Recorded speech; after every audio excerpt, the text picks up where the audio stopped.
নমস্কাৰ মই তোমালোকৰ সন্মুখত দীপিমণি দত্ত আজি তোমালোকক মই ইকনমিক্সৰ নৱম শ্ৰেণীৰ দ্বিতীয় অধ্যায় মূল অৰ্থনৈতিক সমস্যাসমূহ এই পাঠটোৰ দ্বিতীয় অংশলৈ স্বাগতম জনাইছো আহা আমি আজি দ্বিতীয় অংশ আৰম্ভ কৰো সোৱা এই দ্বিতীয় অংশত আমাৰ পাঠৰ মূল অৰ্থনৈতিক সমস্যা হ'ব ইয়াৰ আমি দ্বিতীয় অংশ আলোচনা কৰিম তাত কি আছে আমি নেক্সট স্লাইডত চাওঁ আহা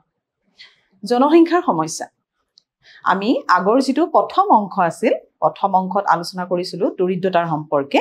এতিয়া মূল অৰ্থনৈতিক যি সমস্যা আছিল দৰিদ্ৰতা যেনে ধৰণে এটা মূল অৰ্থনৈতিক সমস্যা একে ধৰণে জনসংখ্যাও এটা অৰ্থনৈতিক আন এটা সমস্যা জনসংখ্যা যেটো বৃদ্ধিৰ সমস্যা এই বৃদ্ধিৰ সমস্যাই ভাৰতীয় অৰ্থনীতিত বহুতো কুপ্ৰভাৱ পেলোৱা দেখা গৈছে এটা সোৱা এই যি জনসংখ্যাৰ সমস্যা এই দ্বিতীয় অংশত আমি কি আছে চাওঁ আৰু এই জনসংখ্যা বৃদ্ধি কিয় হৈছে কেনেকৈ হৈছে ইয়াৰ কাৰণসমূহ কি এইখিনি সম্পৰ্কে আলোচনা কৰিম সো প্ৰথম আমি জনসংখ্যাৰ সমস্যা জনসংখ্যাৰ সমস্যাৰ বিষয়ে হয়তো তোমালোক সকলো জ্ঞাত যে কেনে ধৰণে জনসংখ্যা বৃদ্ধি হৈছে বা বৰ্তমান আমাৰ বিশ্বৰ ভিতৰতে ভাৰতৰ জনসংখ্যা সৰ্বাধিক বুলি কোৱা যায় যেটো চীন আছিল নহয়নে চীনৰ পিছতে দ্বিতীয় স্থান লাভ কৰিছিল ভাৰতে কিন্তু বৰ্তমান ভাৰতৰ স্থান প্ৰথম গতিকে সোৱা এই জনসংখ্যা যেটো বৃদ্ধি বা যাক আমি ভাল শব্দত কওঁ যে এক্সপ্লোশন অফ পপুলেশন জনসংখ্যাৰ বিস্ফোৰণ এই বিস্ফোৰণ শব্দটোৱে কি বুজায় বা জনসংখ্যা বৃদ্ধি মানে কি বুজায় সোৱা ইয়াৰ অৰ্থ হৈছে জনসংখ্যাৰ অত্যাধিক বৃদ্ধি হোৱা জনসংখ্যা বিস্ফোৰণ মানে কি জনসংখ্যা অত্যাধিক বৃদ্ধি হোৱা আৰু এই জনসংখ্যাৰ যেটো ভাৰতৰ জনসংখ্যাৰ বৃদ্ধিৰ হাৰ বিশ্বজুৰি এতিয়া কি হৈছে সৰ্বাধিক ইতিমধ্যে মই কৈ গলো যে বিশ্বৰ ভিতৰতে ভাৰতৰ জনসংখ্যাৰ যেটো হাৰ সেইটো হৈছে সৰ্বাধিক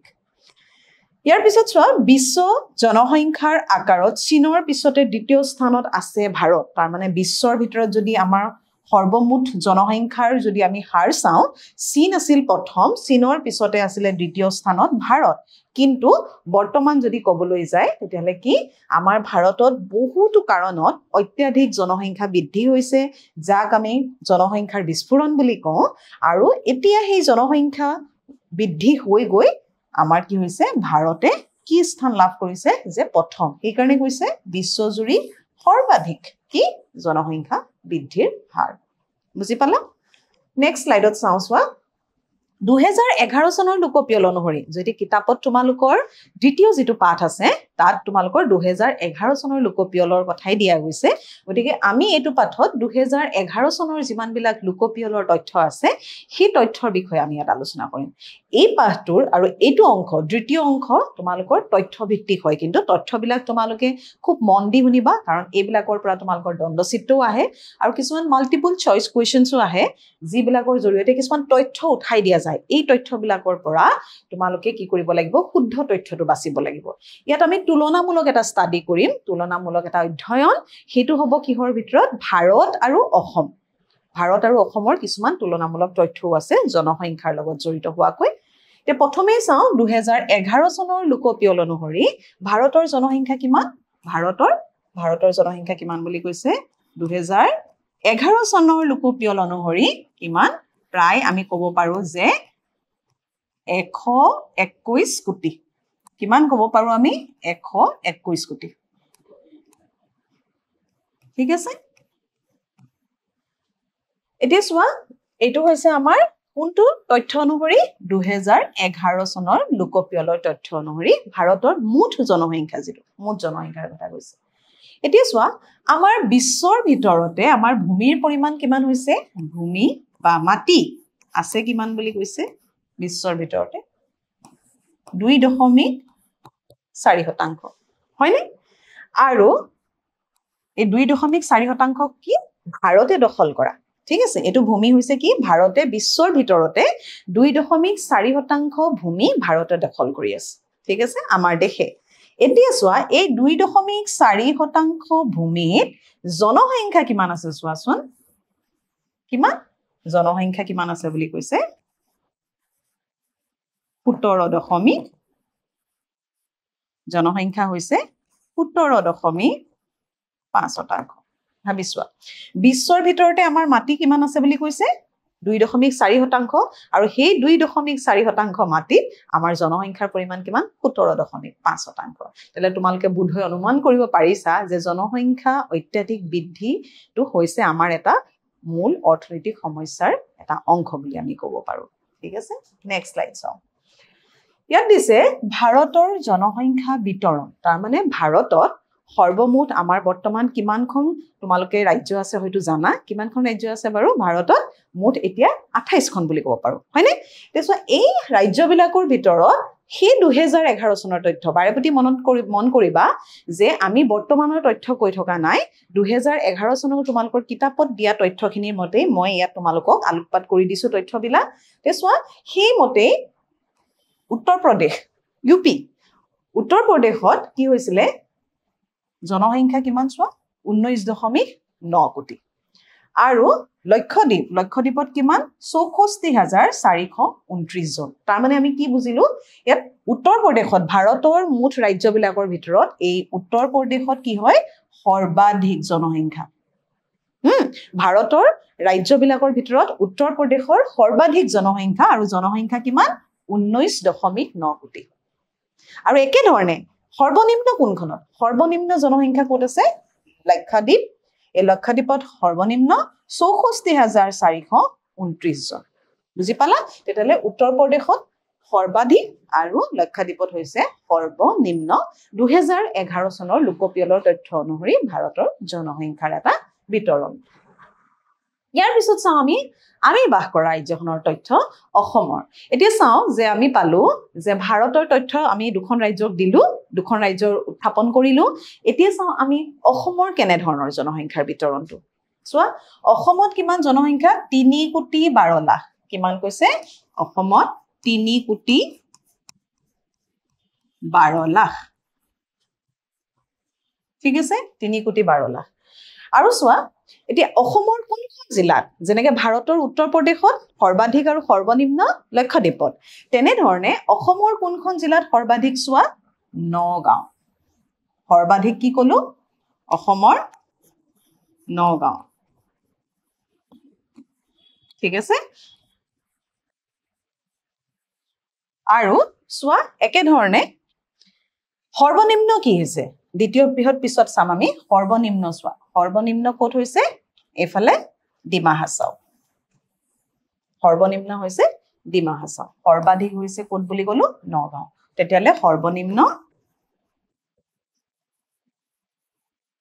ডিমা হাছাও পুনৰ কৈছো এইখিনি তথ্য 2011 চনৰ লোকপিয়ল অনুসৰি মই তোমালোকক পুনৰাবৃত্তি কৰিছো কাৰণ কিয় তোমালোকৰ মনত ৰবৰ কাৰণে কাৰণ এইবিলাক বহুতো তথ্য পাবা সো প্ৰথম আহিলে আমি ইয়াত পাইছো জনসংখ্যাৰ বিতৰণৰ তথ্য হয়নে ইয়াৰ পিছত পাবা জনসংখ্যাৰ ঘনত্বৰ কিছু তথ্য ইয়াৰ পিছত তোমালোকে পাবা যে যেটো লিংগ অনুপাত ঠিক আছে লিংগ অনুপাতৰ তথ্য গতিকে এই যেটো জনসংখ্যাৰ যেটো সমস্যা ইয়াত বহুতো তথ্য আছে গতিকে তোমালোকে মন দি কথাখিনি শুনিবা আৰু এইখিনি তোমালোকে মনত ৰাখিবলৈ যত্ন কৰিবা কিয়নো সব পুনৰ কৈছো যে অসমৰ সৰ্বমুঠ যেটো জনসংখ্যা হৈছে 3.12 লাখ তাৰে সৰ্বাধিক হৈছে নগাঁৱত কিমান এতিয়া সৰ্বাধিক 28,26,000 ঠিক আছে আৰু দ্বিতীয় বৃহৎ হৈছে দ্বিতীয় সৰ্বাধিক বুলি আমি ক'ব পাৰো হেয়া হৈছে কোনখন ধুবুৰী তাত 19,48,000 আৰু একেবাৰে সৰ্বনিম্ন ডিমা হাছাওত হৈছে 2,13,529 জন এইখিনি হৈছে সৰ্বনিম্ন জনসংখ্যা ডিমা হাছাও নেক্সট স্লাইডত চোৱা এতিয়া আহিম আমি 2011 চনৰ লোকপিয়লৰ মতে ভাৰত আৰু অসমৰ কি দিম জনসাংখ্যিক কিছুমান তথ্য ঠিক আছে কিছুমান আমি জনসাংখ্যিক তথ্য ইয়াতে তোমালোকক দিম যে প্ৰথম যেনে ধৰণে মই ক'লো আমি জনসংখ্যাৰ বৃদ্ধিৰ হাৰ চালো হয়নে ভাৰতৰ এটা তুলনা তাৰ পিছত আমি পালো অসমৰ কিছুমান তুলনামূলক তথ্য হয়নে কোট কেনে ধৰণে জনসংখ্যাৰ বিতৰণ কৰা গৈছে ইয়াত চাম আমি কিছুমান জনসাংখ্যিক তথ্য যেনে ধৰণে প্ৰথম চাম আমি জনসংখ্যাৰ ঘনত্ব তোমালোকে জনসংখ্যা বৃদ্ধি বা জনসংখ্যা আৰু জনসংখ্যা ঘনত্ব একে বুলি ভাবা নেকি বাৰু নহয় হয়নে জনসংখ্যা বৃদ্ধি হোৱা আৰু জনসংখ্যাৰ ঘনত্ব ক'ত কম যদি জনসংখ্যাৰ বৃদ্ধিৰ হাৰ ক'ত বেছি বা জনসংখ্যাৰ ঘনত্বৰ হাৰ ক'ত বেছি বুলি কয় দুইটা একে নহয় জনসংখ্যাৰ ঘনত্বই কি বুজাইছোৱা প্ৰতি কিলোমিটাৰ প্ৰতি বৰ্গ কিলোমিটাৰ প্ৰতি বৰ্গ কিলোমিটাৰত জনসংখ্যা কিমান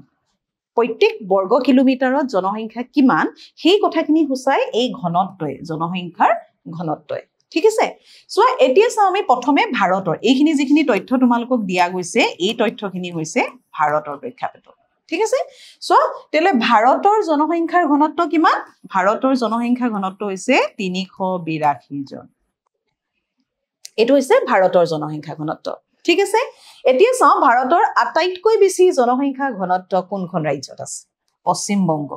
পশ্চিম বংগত জনসংখ্যাৰ ঘনত্ব আটাইতকৈ বেছি আৰু কিমান হৈছে 1029 জন আৰু সৰ্বনিম্ন ক'ত চোৱা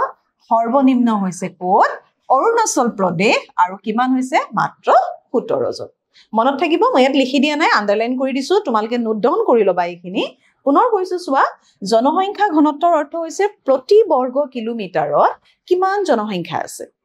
কিমান জনসাধাৰণে বাস কৰিছে ঠিক আছে এতিয়া চোৱা এই জনসংখ্যা ঘনত্বৰ তথ্য দিছে এটো ভাৰতৰ জনসংখ্যা ঘনত্ব হৈছে 382 জন ঠিক আছে আৰু এই জনসংখ্যাৰ ঘনত্ব আটাইতকৈ ভাৰতৰ ক'ত বেছি বুলি ক'লে পশ্চিম বংগত কিমান জন প্ৰত্যেক বৰ্গ কিলোমিটাৰত 1029 জন আৰু সৰ্বনিম্ন ক'ত ক'লে অৰুণাচল প্ৰদেশ সৰ্বনিম্ন অৰুণাচল প্ৰদেশ মাত্ৰ কিমান কৈছে 17 জন মনত ৰবনে এইখিনি তথ্য কিহৰ পালো আমি জনসংখ্যাৰ ঘনত্ব ভাৰতৰ ঠিক আছে নেক্সট স্লাইড চোৱা এই দশকটো মানে বাৰে বাৰে দশকটো বুলি তোমালকে স্লাইড বিলাকত পাবা গতিকে সব দশক মানে বুজি পাবা যে আমাৰ প্ৰত্যেক 10 বছৰৰ মূৰমেৰে কি কৰা হয় যে পিয়ল বা লোকপিয়ল কৰা হয় হয়নে ইয়াত আমি তথ্য যিখিনি তোমালকক দাঙি ধৰিছো স্লাইড বিলাকত হিয়া হৈছে 2001 ৰ পৰা 11 এই 10 বছৰ 2001 ৰ পৰা যেটো 11 এই দশকটোৰ তথ্য গতিকে তোমালকে দশক বুলি ক'লে কি বুজাইছো কনসেপ্টটো সাগে ক্লিয়াৰ হৈছে এতিয়া এই দশকটো জনসংখ্যা বৃদ্ধি যেটো হার কিমান হৈছে 17.64% জনসংখ্যা এটো পালো আমি এতিয়া কি বৃদ্ধিৰ হার আগত আমি যিখিনি পাইছিলো এইখিনি কি পালো হেয়া পালো আমি জনসংখ্যাৰ ঘনত্ব ঠিক আছে প্ৰথম ফাৰ্স্ট পালো পইণ্টটো কি তোমালকে কনফিউজ নহব ফাৰ্স্ট পইণ্টটো হৈছে পাইছো আমি জনসংখ্যাৰ বিতৰণ ঠিক আছে ওভাৰঅল জনসংখ্যাৰ বিতৰণ ভাৰতৰ বা অসমৰ ক্ষেত্ৰত ইয়াৰ পিছৰ পইণ্টত পালো জনসংখ্যাৰ ঘনত্ব ভাৰতৰ কেনেকুৱা বা আমি অসমৰ নেক্সট আহিম আৰু সোৱা ইয়াত আমি পাইছো যে কি লিংগ অনুপাতৰ বিষয়ে ঠিক আছে সোৱা এতিয়া ফাৰ্স্ট আমি চাই লওঁ যে জনসংখ্যাৰ যেটো বৃদ্ধিৰ হাৰ হেতু কিমান হৈছে বুলি কৈছে এই দশকটোত 2001 ৰ পৰা 2011 লৈকে 17.4% এটো মানে গ্ৰোথ বৃদ্ধি হৈছে ঠিক আছে এতিয়া সোৱা লিংগ অনুপাত প্ৰতি হাজাৰ পুৰুষৰ বিপৰীতে মহিলাৰ কিমান 940 বুলি ক'লে লিংগ অনুপাত মানে বুজি পাইছা লিংগ অনুপাত মানে প্ৰতি 1000 পুৰুষ 1000 জন যদি পুৰুষ হয় তাৰ বিপৰীতে মহিলাৰ সংখ্যা কিমান হ'ব বুলি কৈছে 940 হা কিমান বুলি ক'লে 940 জন বুজি পালা এটো হৈছে লিংগ অনুপাত তেতিয়ালে 940 হৈছে কি মহিলাৰ মানে লিংগ অনুপাত এটো যেটো লিংগ অনুপাত হৈছে আমাৰ 940 এতিয়া চাওছোৱা নেক্সট পইণ্টত আহিবা দেশৰ ৰাজ্যসমূহৰ ভিতৰতে কেৰালাত লিংগ অনুপাত সৰ্বাধিক ক'ত ক'লে কেৰালাত লিংগ অনুপাত সৰ্বাধিক আৰু কিমান 1084 আৰু যি হাৰিয়ানাত সৰ্বনিম্ন এটো কিমান বুলি ক'লে 877 জন বুজিলা সো লিংগ অনুপাতৰ কথা কৈছে লিংগ অনুপাত আমি কিমান পালো লিংগ অনুপাত হৈছে 940 তাৰে আটাইতকৈ বেছি লিংগ অনুপাত আছে কোনখন ৰাজ্যত ভাৰতৰ কেৰালা 1084 আৰু হাৰিয়ানাত সৰ্বনিম্ন কিমান কৈছে হাৰিয়ানাত 877 মনত থাকিবনে আগৰ স্লাইডখনত যিখিনি আমি তথ্য পাইছিলো সেইখিনি আছিল কি জনসংখ্যাৰ ঘনত্ব ঠিক আছে এইখন স্লাইডত আমি যিখিনি পাইছো সেইখিনি হৈছে কিহৰ কি কলো লিংগ অনুপাত পুনৰ কৈছো তোমালোকে এইখিনি ক্লিয়াৰলি নোট ডাউন কৰি লবা প্ৰথমে ফাৰ্স্ট পইণ্টত জনসংখ্যাৰ বিতৰণ নেক্সট পইণ্টত জনসংখ্যাৰ বৃদ্ধিৰ হাৰ বিষয়ে লিখিব পাৰা তাৰ পৰা জনসংখ্যাৰ ঘনত্বৰ বিষয়ে লিখিব পাৰা আৰু লিংগ অনুপাত নেক্সট পইণ্টত তোমালকে নোট ডাউন কৰিবা কিখিনি তথ্যখিনি প্ৰথমে লিখি লবা যে সৰ্বমুঠ কিমান কোনখন ৰাজ্যত সৰ্বাধিক কোনখন ৰাজ্যত সৰ্বনিম্ন এতিয়া যেনেকৈ ধৰি লৈছো এটা পইণ্ট তোমালোকে লিখি ললা লিংগ অনুপাত এতিয়া লিংগ অনুপাত যেতিয়া লিখিবা তেতিয়াহলে আমাৰ লিংগ অনুপাত কিমান হল 940 এটো লিংগ অনুপাত এটো বৃদ্ধিৰ হাৰ হা আৰু আটাইতকৈ বেছি কোনখন ৰাজ্যত কেৰালা 1084 আৰু আটাইতকৈ কম কোট বুলি ক'লে সোৱা হাৰিয়ানা 877 এনে ধৰণে কোট বেছি কোট কম আৰু তথ্য কেইটা কি তোমালকে মনত ৰাখিবা তোমালকে ভৱিষ্যতে যিকোনো এক্সামৰ কাৰণে এখিনি সুবিধা হ'ব নেক্সট স্লাইডত সোৱা ইয়াত এখন তোমালোকৰ দণ্ডচিত্ৰ দিয়া গৈছে এই দণ্ডচিত্ৰত কি দেখাইছে জানানে মই তোমালোকক লিখি দিছো সোৱা কি দেখাইছে এটো জনসংখ্যাৰ বৃদ্ধিৰ হাৰ হা এফালে জনসংখ্যাৰ বৃদ্ধিৰ হাৰ কোৰ ভাৰতৰ জনসংখ্যাৰ বৃদ্ধিৰ হাৰ দেখাইছে ভাৰতৰ মানে বিভিন্ন চনত সোৱা 2000 ইয়াত আমি যেটো দশক লৈ আছো 2001 আৰু 2011 হয়নে এইটো দশক আমি লৈ আছো 2001 আৰু 11 এই দশকটোৰ কথা কৈছো কিন্তু এইখন তোমালকৰ যিখন চাৰ্ট দিছে এই চাৰ্টখনত 1901 চনৰ পৰা দিছে 1901 চনত সোৱা কিমান হৈছে 238.4 নেক্সট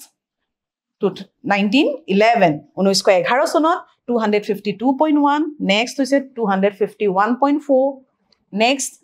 318.7 next হৈছে 361.1 next 439.3 next 548.2 next 683.4 next 846.5 next 1028.8 next কিমান হল 1210.2 তেতিয়াহলে সোৱা তোমালোকে এই জিডাল কাৰ্ভ এই কাৰ্ভডালৰ পৰা কি দেখা পাইছে এই কাৰ্ভডালৰ পৰা কি হৈছে বাৰু আমাৰ গ্ৰোথ হয়নে গ্ৰোথ হৈছে তাৰ মানে জনসংখ্যা বৃদ্ধি হৈছে জনসংখ্যা কমা নাই এইখিনি হৈছিলে জনসংখ্যা বৃদ্ধিৰ এটা হাৰ আৰু ইয়াতে পপুলেশন খিনি দিয়া আছে যে এইখিনি তোমালোকক ইন মিলিয়নত দিছে ঠিক আছে এই চাৰ্টখনৰ পৰা তোমালোকে হয়তো বুজি পাইছা যে কেনে ধৰণে জনসংখ্যা বৃদ্ধি হৈ গৈ আছে তো আমি ইয়াত বৃদ্ধিৰ কাৰণবিলাকো পঢ়িবলৈ পাম সোৱা এতিয়া আমি আহো অসমৰ কিছুমান তথ্য আমি কি পালো মই আগতেও কৈছিলো জনসংখ্যাৰ ঘনত্ব বা ইয়াৰ লিংগ অনুপাত এইখিনি পাইছিলো কোৰ পাইছিলো আমাৰ দেশৰ ভাৰতৰ কিছু তথ্য তে আমি প্ৰথমে কৈ আহিছিলো যে ভাৰত আৰু অসম আমি তাৰ জনসাংখ্যিক তথ্যবিলাক চাম তে সোৱা ইয়াত আমি এতিয়া আহো আমাৰ অসমৰ প্ৰেক্ষাপটত চাম আমি অসমৰ প্ৰেক্ষাপটত ঠিক আছে চাওঁচোন অসমৰ প্ৰেক্ষাপটত কি আছে অসমৰ জনসংখ্যাৰ ঘনত্ব কিমান সোৱা 300 কিমান পালো 397 জন ঠিক আছে সোৱা ভাৰতৰ কি পাইছিলো বাৰু আমি যদি চাওঁ ভাৰতৰ কিমান পাইছিলো মনত আছে নে 382 আছিল হয়নে ভাৰতৰ আছিল 382 কিন্তু অসমৰ কিমান সোৱা 397 সোৱা তেতিয়াহলে ভাৰতৰ কম নে অসমৰ কম বাৰু ভাৰতৰ কম তাৰ মানে ভাৰতৰ তুলনাত অসমৰ জনসংখ্যাৰ ঘনত্ব বেছি 397 জন বুজি পাইছা এতিয়া চাওঁ সোৱা এই জনসংখ্যাৰ যেটো ঘনত্ব এই জনসংখ্যাৰ ঘনত্ব কি হৈছে অসমৰ জনসংখ্যাৰ ঘনত্ব দেশৰ জনসংখ্যাৰ ঘনত্ব বেছি যেটো মই ইতিমধ্যে কলো কিয়নো আমাৰ ভাৰতৰ হৈছিল 382 আৰু অসমৰ 397 জনসংখ্যাৰ ঘনত্ব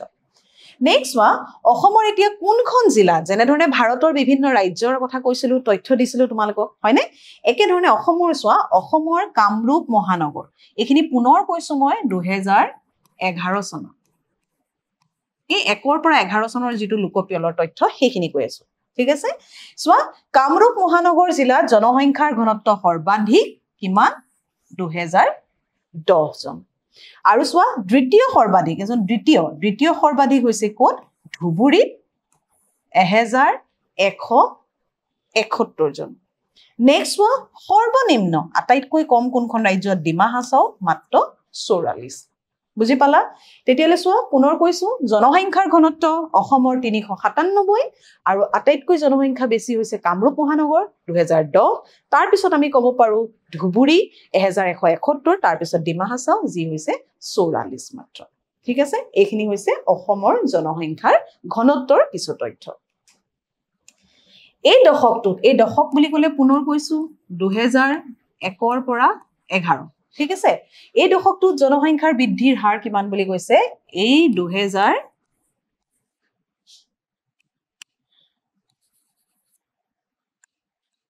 2001 পৰা 2011 চনৰ যেটো জনসংখ্যা বৃদ্ধিৰ হাৰ হৈছে 15.35%। 15.35% টো অসমৰ, ঠিক আছে? আৰু এই হাৰ ধুবুৰী জিলাত সৰ্বাধিক কিমান? এই যে যেটো বৃদ্ধিৰ হাৰ, এই বৃদ্ধিৰ হাৰ আটাইতকৈ বেছি হৈছে ক'ত? ধুবুৰী। জনসংখ্যা আটাইতকৈ বেছি বৃদ্ধি হৈছে ধুবুৰী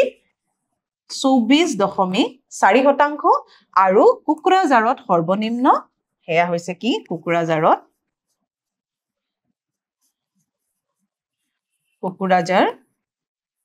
তাত সৰ্বনিম্ন 5.19%।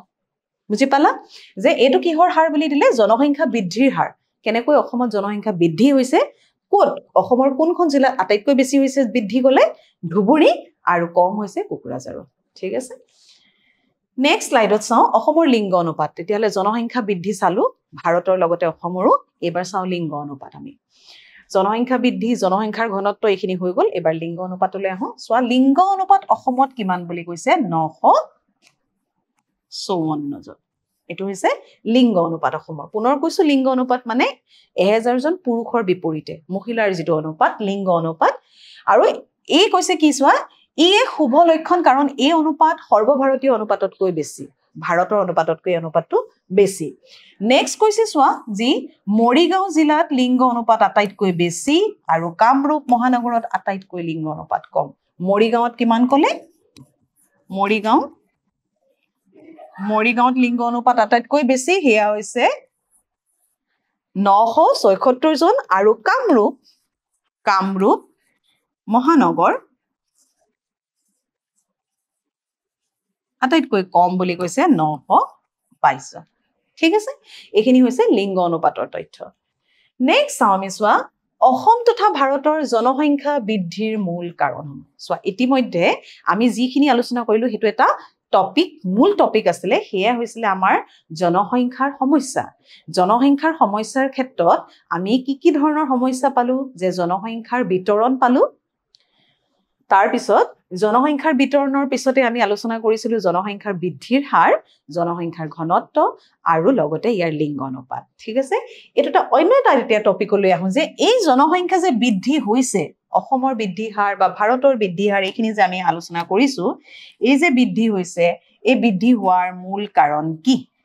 চাবা, প্ৰথমটো হৈছে কি? উচ্চ জন্মহাৰ বৃদ্ধি হোৱাৰ বাবে। তাৰ পিছত হৈছে নিৰক্ষৰতা, তাৰ মানে মানুহৰ উপযুক্ত শিক্ষাৰ অভাৱ। সেইবাবেও যে জনসংখ্যা বৃদ্ধি হলে, অত্যাধিক যদি জনসংখ্যা বৃদ্ধি হয়, 2.4% যদি আমাৰ মাত্ৰ ভূমিৰ পৰিমাণ হয়, তাৰ বিপৰীতে যদি 17.5% আমাৰ জনসংখ্যাৰ বৃদ্ধিৰ হাৰ হয়, আৰু বিশ্বৰ ভিতৰতে যদি ভাৰতৰ স্থান প্ৰথম জনসংখ্যাৰ বৃদ্ধিত হয়, তেতিয়াহলে ভাৰতীয় অৰ্থনীতি কেনেধৰণৰ এক অৰ্থনীতি হ'ব বাৰু? যিহেতু স্বাধীনতাৰ পিছৰ পৰাই ভাৰতীয় অৰ্থনীতি উন্নয়নশীল অৰ্থনীতিৰ দিশত, মানে এই প্ৰগতিৰ দিশত, উন্নতিৰ দিশত আমাৰ যেহেতু ভাৰতে গতি কৰিছে, কিন্তু যদি আমি এনেধৰণে জনসংখ্যা অত্যাধিক বৃদ্ধিৰ সমস্যাই ভাৰতত যদি আমাক কুপ্ৰভাৱ পেলায়, তেতিয়াহলে আমাৰ অৰ্থনৈতিক যিমানবিলাক সমস্যা আছে, এইবিলাকে পুনৰ ভাৰতত গ্ৰাস কৰি উঠিব। গম পাইছা? গতিকে আমি ভাৰতক এখন উন্নত অৰ্থনীতিত উপনীত কৰিব নোৱাৰিম তেনেধৰণে হলে। গতিকে চোৱা, ইয়াত যে এই নিৰক্ষৰতাও এটা কাৰণ হ'ব পাৰে যে আমাৰ এই কথাখিনি জানিব লাগিব, সাধাৰণ জনসাধাৰণে জানিব লাগিব যে জনসংখ্যা বৃদ্ধি বা বিস্ফোৰণ এটা ভাৰতীয় অৰ্থনীতিৰ বাবে এটা প্ৰতিকাৰ স্বৰূপ। এতিয়া চোৱা, নেক্সট হৈছে দৰিদ্ৰতা। দৰিদ্ৰতাও এটা সমস্যা হয়, ভাৰতৰ অৰ্থনীতিৰ দৰিদ্ৰতা এটা সমস্যা হয়। গতিকে জনসংখ্যা যদি অত্যাধিক বৃদ্ধি হয়, দৰিদ্ৰতাৰ দৰে সমস্যাৰ সৃষ্টি হ'ব। যেটো আমি আগৰ যেটো তোমালোকৰ অংশ, প্ৰথম অংশ, তাত আমি তোমালোকক কৈছিলো যে দৰিদ্ৰতা সীমাৰেখা, অৰ্থাৎ এডাল ৰেখা বা এটা সীমা যি জনসাধাৰণক দৰিদ্ৰ আৰু অদৰিদ্ৰ দুটা ভাগত ভাগ কৰিছে। ঠিক আছে? সো ইয়াত আমাৰ এই দৰিদ্ৰতাও এটা কি হৈছে? জনসংখ্যা বৃদ্ধিৰ কাৰণ। আনহাতে সামাজিক অজ্ঞতা, পাইছেনে? সামাজিক অজ্ঞতা অৰ্থাৎ সাধাৰণ মানুহে কিছুমান সামাজিক কথা নাজানিব পাৰে, অজ্ঞ, পাইছেনে? জ্ঞাত নহব পাৰে কিছুমান কথা। গতিকে সেই কথাখিনিৰ বাবেও আমাৰ কি হৈছে? জনসংখ্যা বৃদ্ধি হৈছে, বা কি হৈছে? জনসংখ্যা শিক্ষাৰ অভাৱ। জনসংখ্যা বৃদ্ধিৰ ফলত কেনেধৰণৰ সমস্যাৰ সৃষ্টি হ'ব পাৰে? এই উপযুক্ত শিক্ষাৰ অভাৱেও কি হ'ব পাৰে? জনসংখ্যা বৃদ্ধিৰ কাৰণ হ'ব পাৰে। এতিয়া চোৱা অসমৰ ক্ষেত্ৰত কি হৈছে যিমানবিলাক বহি ৰাজ্য বা ৰাষ্ট্ৰৰ পৰা অহা যিমানবিলাক প্ৰব্ৰজন এই প্ৰব্ৰজনেও জনসংখ্যাৰ সমস্যাটো অধিক জটিল কৰিছে যে জনসংখ্যাৰ বৃদ্ধি কাৰণ আমি যিখিনি পালো যে নিৰক্ষৰতা হ'ব পাৰে বা এটা সামাজিক অজ্ঞতাও হ'ব পাৰে হয়নে গতিকে চোৱা এইবিলাকৰ উপৰিও কিন্তু আন এটা সমস্যা হৈছে জ্বলন্ত এইটো হৈছে জনপ্ৰব্ৰজন এই যে প্ৰব্ৰজন ঘটিছে বা মাইগ্ৰেশ্যন হৈছে ইংলিছত ক'লে এই মাইগ্ৰেটেড পিপুলেও কিন্তু আমাৰ ভাৰতৰ জনসংখ্যা বৃদ্ধিত সহায় কৰিছে এই জনসংখ্যা বৃদ্ধিত জনপ্ৰব্ৰজনে এই প্ৰব্ৰজনে কিন্তু এটা আমাৰ কি কৰিছে সমস্যাৰ সৃষ্টি কৰিছে বিশেষকৈ যিমানবিলাক চোৱা আমাৰ চুবুৰীয়া ৰাষ্ট্ৰ আছে যেনে ধৰণে আমি ক'ব পাৰো যে বাংলাদেশ আৰু যি নেপাল এই চুবুৰীয়া যিবিলাক আমাৰ দাঁতিকাষৰীয়া ৰাষ্ট্ৰ এই ৰাষ্ট্ৰবিলাকৰ পৰা অবৈধভাৱে প্ৰব্ৰজন হৈছে বৈধ আৰু অবৈধ বুজি পাইছা তোমালোকে বৈধভাৱে হয়তো মানুহ প্ৰব্ৰজন হ'ব পাৰে এখন দেশৰ পৰা অন্য এখন দেশলৈ যেনেকৈ আমাৰ ভাৰতীয় লোকেও হ'ব পাৰে যে হয়তো ভাল উচ্চ শিক্ষাৰ বাবে হ'ব পাৰে বা উচ্চ কৰ্মসংস্থানৰ বাবে হ'ব পাৰে অন্য এখন দেশলৈ যাব পাৰে সেইটো এটা প্ৰব্ৰজন যাক আমি বৈধ বুলি ক'ব পাৰো কিন্তু অবৈধভাৱে যিখিনি প্ৰব্ৰজন হৈছে এই প্ৰব্ৰজনে আমাৰ জনসংখ্যা বৃদ্ধিৰ যিটো সমস্যাটো অধিক কিন্তু জটিল দিশত আগুৱাই লৈ গৈছে গতিকে কি হৈছে অসমৰ যিটো জনগাঁথনি সেই জনগাঁথনি কিন্তু যথেষ্ট হেঁচাৰ সৃষ্টি হৈছে কিন্তু আমি ক'লোৱে যে 3,12,00,000 যদি অসমৰ জনসংখ্যা প্ৰায় হয় তেতিয়াহ'লে আজিৰ যিটো তথ্য আজিৰ দিনৰ যিটো তথ্য হ'ব পাৰে তেতিয়াহ'লে চোৱা কিমান জনসংখ্যা হয়তো বৃদ্ধি হৈছে নেক্সট যি লোকপিয়লৰ তথ্য হ'ব তাতো জনসংখ্যা বৃদ্ধিৰ হাৰ আৰু নিশ্চয় বাঢ়িব এইবাৰ আমি অন্য এটা সমস্যা সেইটো হৈছে আমাৰ কি নিবনুৱা সমস্যা অন্য এটা বিষয়বস্তু এইটো হৈছে নিবনুৱা সমস্যা চোৱা সাধাৰণতে নিবনুৱা শব্দটোৱে কৰ্মহীনতাক বুজায় কি বুজায় নিবনুৱা বুলি ক'লে কৰ্মহীন ঠিক আছে মানে কিছুমান কামত তেওঁলোকে হয়তো সংস্থাপন পোৱা নাই ঠিক আছে আমি কৰ্মহীনতাক আমি নিবনুৱা বুলি কওঁ কিন্তু চোৱা যিসকল লোকে কাম কৰাৰ কোনো সুযোগ লাভ নকৰে তেওঁলোকক আমি নিবনুৱা বুলি ক'ব পাৰোঁ তাৰ মানে চোৱা তেওঁলোক নিবনুৱা মানে এইটো নহয় যে তেওঁলোকে সুবিধা পাই কামৰ সুযোগ পাইছে কিন্তু কাম কৰিবলৈ ইচ্ছা প্ৰকাশ কৰা নাই সেইটো নহয় কামৰ সুযোগ লাভ কৰা হয়তো নাই কাম কৰাৰ কোনো সুযোগ নাপায় তেওঁলোকক আমি নিবনুৱা বুলি সহজ ভাষাত কওঁ এতিয়া চোৱা কিন্তু অৰ্থনীতিত সাধাৰণতে নিবনুৱা বুলি কাক কোৱা যায় অৰ্থনীতিত নিবনুৱা বুলি ক'লে সেইসকলক বুজায় যিসকলে সাধাৰণতে কি কৰে যে কাম কৰাৰ ক্ষমতা আছে ইচ্ছাও আছে কি হৈছে কাম কৰিবৰ বাবে কি আছে বুলি কৈছে প্ৰথম ক্ষমতা আছে আৰু তেওঁলোকৰ ইচ্ছাও আছে কিন্তু সেই কাম কৰাৰ ইচ্ছা বা ক্ষমতা থকা সত্ত্বেও তেওঁলোকে উপযুক্ত কৰ্ম সংস্থাপন নাপায় সেইসকলকহে নিবনুৱা বুলি কৈছে সাধাৰণতে কোনোবা এজন লোকে কৰ্মহীনতাত কাম কৰাৰ কোনো সুযোগ লাভ কৰা নাই তেওঁক আমি অৰ্থবিজ্ঞানত নিবনুৱা বুলি কিন্তু ক'ব নোৱাৰো কাক কম যিজনে কি কৰিছে কাম কৰাৰ ক্ষমতাও আছে আৰু তেওঁৰ ইচ্ছাও আছে তথাপিও তেওঁ কোনো কাম কৰাৰ সুযোগ বা সুবিধা বা কোনো কৰ্ম সংস্থাপন লাভ কৰা নাই তেওঁকহে আমি অৰ্থবিজ্ঞানত নিবনুৱা বুলি আখ্যা দিম এতিয়া চোৱা এজন লোকৰ কৰ্ম কৰাৰ ক্ষমতা আছে তেওঁ যদি চলিত মজুৰিত কাম কৰাৰ বাবে ইচ্ছুক নহয় তেন্তে তেওঁক নিবনুৱা বুলি ক'ব নোৱাৰি চোৱা তেওঁক আমি নিবনুৱা বুলি ক'ব নোৱাৰো কিয় নোৱাৰো বুজি পাইছানে তোমালোকে লাইনটো কিয় নোৱাৰো আমি তেওঁক নিবনুৱা বুলি ক'ব চোৱা কিয় নোৱাৰো কাৰণ কিয় আমি আগতেই পাইছো যে ক্ষমতা আৰু ইচ্ছা আছে কিন্তু তেওঁ উপযুক্ত কৰ্ম সংস্থাপন পোৱা নাই ইয়াত চোৱা যদি তেওঁ চলিত মজুৰিত কাম কৰাৰ বাবে ইচ্ছুক নহয় তেওঁক যিটো এতিয়া পাৰিশ্ৰমিক বা পাৰিতোষিক দিয়া গৈছে এটা মজুৰি দিয়া গৈছে সেই মজুৰিটো তেওঁ কাম কৰিবৰ বাবে ইচ্ছা প্ৰকাশ নকৰে আৰু ইচ্ছা প্ৰকাশ নকৰি তেওঁ সেই কামটো নকৰিলে তেতিয়াহ'লে তেওঁক আমি নিবনুৱা বুলি ক'ম নেকি সেইটোক আমি নিবনুৱা বুলি নকওঁ তেওঁ সেই ইচ্ছা কৰা নাই হয়নে নহয় সেই মজুৰিৰ হাৰত তেওঁ কাম কৰিবলৈ ইচ্ছা কৰা নাই গতিকে তেওঁক আমি নিবনুৱা বুলি ক'ব নোৱাৰো কিন্তু যদিহে তেওঁ ইচ্ছাও প্ৰকাশ কৰিছে বা তেওঁ স্কিলফুলো হয় দক্ষও হয় কামত কিন্তু তেওঁ কাম এটা পোৱা নাই তেওঁকহে আমি নিবনুৱা বুলি ক'ম বুজি পাইছা এতিয়া চ' নেক্সট শ্লাইডত চাওঁ এই নিবনুৱাৰ প্ৰকাৰ প্ৰথম হৈছে গ্ৰাম্য আৰু নেক্সট হৈছে চহৰীয়া নিবনুৱা মানে আমি দুই ধৰণৰ সাধাৰণতে নিবনুৱা তোমালোকে এইটো পাঠত দেখিবলৈ পাবা দিয়া গৈছে প্ৰথমটো হৈছে গ্ৰাম্য নিবনুৱা আৰু আনটো হৈছে চহৰীয়া নিবনুৱা তাৰ মানে গ্ৰাম্য মানে গাঁৱত গ্ৰাম্য অঞ্চলত যিবিলাক নিবনুৱা দেখিবলৈ পোৱা যায় কোনবিলাক নিবনুৱাক আমি গ্ৰাম্য অঞ্চলৰ অধীনত ধৰিম বা চহৰীয়া নিবনুৱা কোনখিনি নিবনুৱাক আমি চহৰীয়া নিবনুৱাৰ অধীনত ধৰিম এতিয়া নেক্সট শ্লাইডত পাবা চোৱা প্ৰথম চাওঁ আমি গ্ৰাম্য নিবনুৱা, যাক আমি ইংলিছত কম ৰুৰেল আনএমপ্লয়মেণ্ট। গ্ৰাম্য নিবনুৱা দুই শ্ৰেণীত ভাগ কৰিব পাৰি। এটা হৈছে ঋতুজ নিবনুৱা আৰু আনটো ছদ্মবেশী বা প্ৰচ্ছন্ন নিবনুৱা। এতিয়া দুয়োটাৰ অৰ্থ তোমালোকে নেক্সট স্লাইডত পাবা। মই অতি সহজে কৈ দিছো যে ঋতুজ নিবনুৱা মানে কাক কম? ঋতু শব্দটোৰ পৰা বুজি পাইছা তোমালোকে, হয়নে? হয়তো কোনো এছোৱা সময়ত তেওঁ কি কৰিব, কাম কৰিবলৈ সুবিধা পাব আৰু অন্য ঋতুবিলাকত বা অইন এছোৱা সময়ত হয়তো তেওঁ তেনেধৰণে কৰ্মসংস্থাপনৰ পৰা বঞ্চিত হ'ব, তেওঁ কৰ্মসংস্থানৰ সুবিধা নাপায়, তেনেধৰণৰ নিবনুৱা। বা ছদ্মবেশী বা প্ৰচ্ছন্ন নিবনুৱা মানে কোনবিলাক নিবনুৱাৰ কথা কৈছে? যিসকল লোকে মানে এটা সময়ত তেওঁলোকে কি কৰিছে, বনোৱা হৈ কাম কৰি আছে, ঠিক আছে, বনোৱা হৈ তেওঁলোকে কাম কৰি আছে, কিন্তু সিমানখিনি মানুহৰ বা সিমানখিনি বনোৱাৰ প্ৰয়োজন নহয় এটা কামৰ বাবে, অধিক লোকে কাম কৰি আছে, কিন্তু তাৰ ফলত তাৰ আউটপুট জিৰ', তাৰমানে উৎপাদনত কিন্তু কোনো প্ৰভাৱ পৰা নাই, তেনেধৰণৰ নিবনুৱা কোৱা হয় ছদ্মবেশী বা প্ৰচ্ছন্ন নিবনুৱা। চ' নেক্সট স্লাইডত আমি ডিটেইলছত পাম। প্ৰথম আহৰ ঋতুজ নিবনুৱা কোনবিলাক হৈছে? বছৰৰ এটা সময়ৰ বাবে তেওঁলোক বনোৱা, এটা সময়ত কোনো এছোৱা, এটা সময় বুলি তোমালোকে ক'ব নোৱাৰা, কোনো এছোৱা সময়ত হয়তো তেওঁলোকে কোনোবা এটা ঋতুত বা দুটা ঋতুত বা যিকোনো এছোৱা সময়ত তেওঁলোকে বনোৱা হৈ থাকিব, তাৰমানে কাম কৰিব, কিন্তু বাকীবিলাক সময়ত তেওঁলোক কিন্তু নিবনুৱা হৈ বহি থাকিব লাগিব। যেনেধৰণে আমি বিভিন্ন খেতিৰ উদাহৰণ ল'ব পাৰোঁ। কৃষি কাৰ্যত সাধাৰণতে এই দুই প্ৰকাৰ নিবনুৱা দেখিবলৈ পোৱা যায়, যে বিভিন্ন খেতি কৰিলোঁ, সেই খেতি কৰাৰ সময়ছোৱা এছোৱা সময়ত আমি কি হ'ল, আমি কাম কৰিলোঁ বনোৱা হিচাপে, কিন্তু বাকী সময়ছোৱাত আমি কিন্তু নিবনুৱা হিচাপে থাকিব লগা হয়। উদাহৰণস্বৰূপে কৃষি কাৰ্যত জড়িত হোৱা লোকসকলক ঋতুজ নিবনুৱাৰ অধীনত ধৰিব পাৰি। সেইকাৰণে ঋতুজ নিবনুৱা গ্ৰাম্য নিবনুৱা মানে অধীনত তোমালোকক ধৰা গৈছে। নেক্সট আহো ছদ্মবেশী বা প্ৰচ্ছন্ন নিবনুৱা। চোৱা, ছদ্মবেশী বা প্ৰচ্ছন্ন নিবনুৱা সাধাৰণতে কি হয়, যে তেওঁলোকে মুঠ উৎপাদনত অলপো ভূমিকা নাথাকে তেওঁলোকৰ। তাৰ মানে চোৱা, এটা কামত, যিকোনো এটা কামত যদি আমি ধৰি লৈছো আমাক 15জন মানুহৰ প্ৰয়োজন হৈছে, 15জন বনোৱাৰ প্ৰয়োজন হৈছে, কিন্তু সেই কামটোত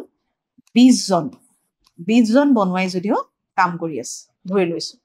এতিয়া চোৱা, আমি এক্সট্ৰা কিমান থাকিলে? 5জন, ঠিক আছে, এক্সট্ৰা 5জন। এই 5জনে এই 15জনে উৎপাদন কৰিলেও যিমানখিনি পাইছে, 20জনে কাম কৰিও একেই উৎপাদনেই লাভ কৰিছে।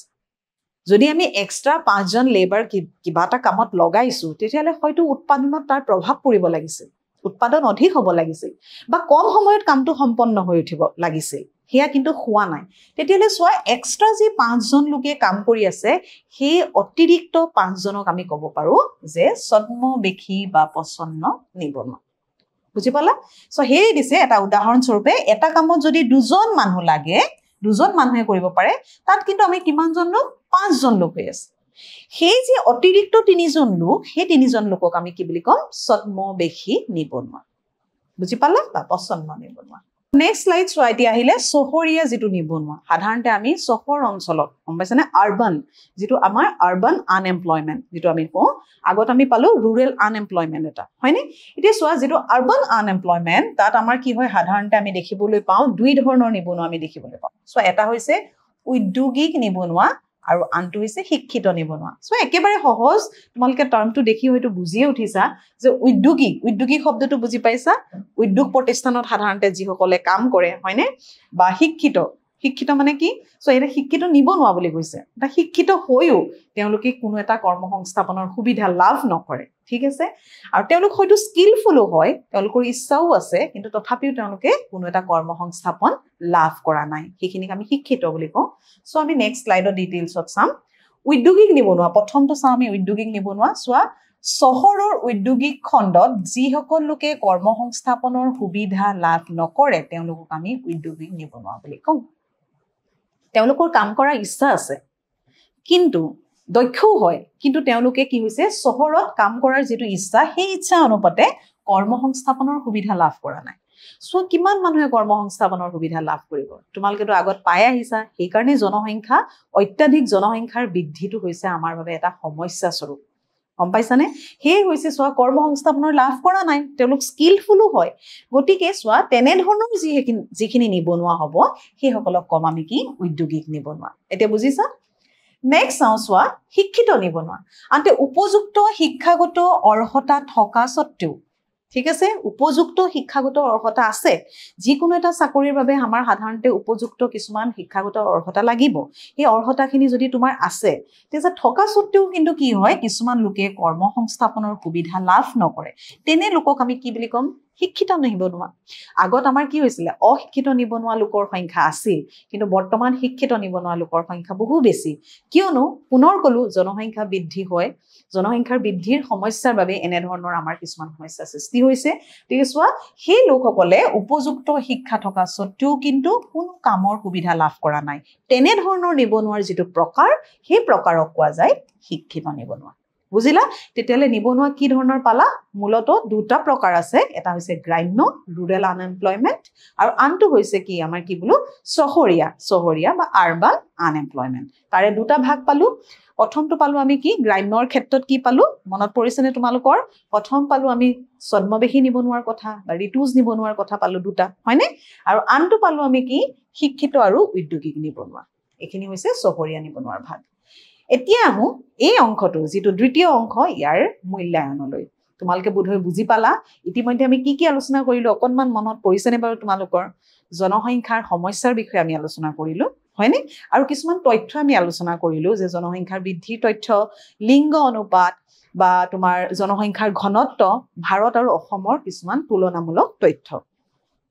আৰু এতিয়া আমি মূল্যায়নলৈ চোৱা নিবনুৱা সমস্যা আৰু এটা আমি পালো নিবনুৱা সমস্যা দুই ধৰণৰ নিবনুৱা সমস্যাৰ প্ৰকাৰৰ বিষয়ে আমি এইটো পাঠত পঢ়িলো এতিয়া চোৱা প্ৰথমটো তোমালোকৰ মূল্যায়ন আছে কৃষি কাৰ্যত জড়িত লোকসকলক নিবনুৱা দেশ নিবনুৱা বুলি কয় কৃষি কাৰ্যত জড়িত সাধাৰণতে কৃষি কাৰ্যত জড়িত নিবনুৱাসকলক কি নিবনুৱা আছিল বাৰু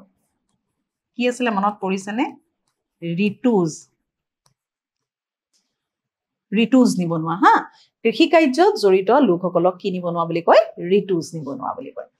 নেক্সট কোৱেশ্চনটো চোৱা বিশ্বৰ ভিতৰতে কিমান শতাংশ জনসংখ্যা ভাৰতে দখল কৰি আছে তাৰমানে আসলতে কিমান শতাংশ জনসংখ্যা ভাৰতৰ অধীনত আছে এই প্ৰশ্নটো এটোই বুজাইছে চোৱা তাৰমানে আমাৰ পাইছিলো যে কি মাটিকালি কিমান দখল কৰি আছিল মাটিকালি আছিল 2.4 আকৌ পুনৰ লিখি নিনো মাটিকালি আছিল 2.4 2.4% ভাৰতে দখল কৰি আছে সেই 2.4% মাটিকালিত কিমান শতাংশ জনসংখ্যা ভাৰতৰ অধীনত আছে কিমান আছিল বাৰু 17.5 18.5 19.5 আৰু শেষত 20.5 কি আছিল বোধহয় মনত পৰিছে এটো আছিল 17.5% জনসংখ্যা বিশ্বৰ ভাৰতে কি কৰিছে অধিকাৰ কৰি আছে এইখিনি আছিল আজিৰ দ্বিতীয় অংশ তোমালোকৰ দ্বিতীয় পাঠৰ গতিকে পুনৰ তৃতীয় অংশত পুনৰ তোমালোকক লগ পোৱাৰ আশাৰে আজিলৈ আহো বোধহয় তোমালোকে কথাখিনি বুজি পাইছা আৰু যিমানখিনি তথ্য আছে ভিডিওটো চাই তোমালোকে নোট ডাউন কৰিবা তেতিয়া অন্তত তোমালোকৰ মনত থাকিব আজিলৈ আহো নেক্সট ক্লাছত পুনৰ লগ পোৱাৰ আশাৰে ধন্যবাদ